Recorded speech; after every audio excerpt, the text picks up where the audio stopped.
Hello বন্ধুরা, ইতিমধ্যে রাজ্যের মুখ্যমন্ত্রী মমতা বন্দ্যোপাধ্যায় কিন্তু ঘোষণা করেছেন যে রাজ্যের স্কুলগুলিতে ইন্টার্ন শিক্ষক নিয়োগ করা হবে। আর এই ইন্টার্ন শিক্ষকের নিয়োগ সম্পর্কে এবার কিন্তু হস্তক্ষেপ করলেন রাজ্যপাল। তো বন্ধুরা, আজকে ভিডিওতে এটাই আমরা বিস্তারিতভাবে দেখে নিব।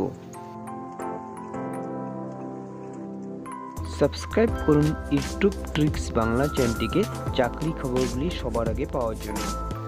স্কুলগুলিতে শিক্ষক সমস্যা মেটাতে শিক্ষানবিশ শিক্ষক নিয়োগের কথা ঘোষণা করেছেন মুখ্যমন্ত্রী মমতা বন্দ্যোপাধ্যায়।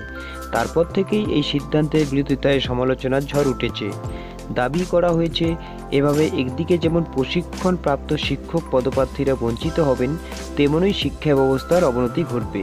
পাশাপাশি মুখ্যমন্ত্রীর এই 2000 থেকে 2500 টাকা বেতনের শিক্ষক নিয়োগের ঘোষণায় আতঙ্কিত লক্ষ লক্ষ চাকরি প্রার্থীরাও।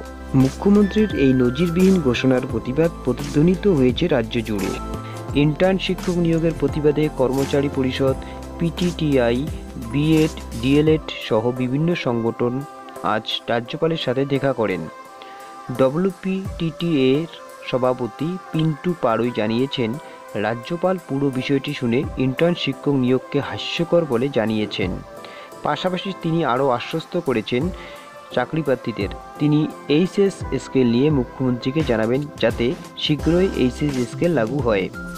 শিক্ষানবিশ শিক্ষক নিয়োগের সিদ্ধান্তের প্রতিবাদ জানিয়ে আগামী 21শে জানুয়ারি দুপুর 1টায় উন্নয়ন ভবনের কাছে জমায়েত করবেন ডব্লিউবিটিটি এর সদস্য শিক্ষকরা।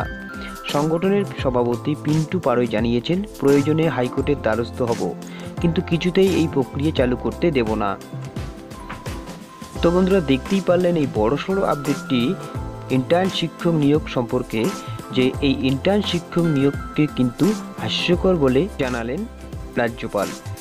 তো বন্ধুরা, আজকের আপডেটটি এই পর্যন্তই। আপডেটটি ভালো লাগলে অবশ্যই একটি লাইক করবেন, তার সঙ্গে এই চ্যানেলের নতুন নতুন ভিডিও পাওয়ার জন্য অবশ্যই চ্যানেলটিকে সাবস্ক্রাইব করবেন এবং শেয়ার করবেন। তো বন্ধুরা, আজকের মতো এই পর্যন্তই। দেখা হচ্ছে পরে একটা ভিডিওতে। ততক্ষণের জন্য ভালো থাকবেন, সুস্থ থাকবেন।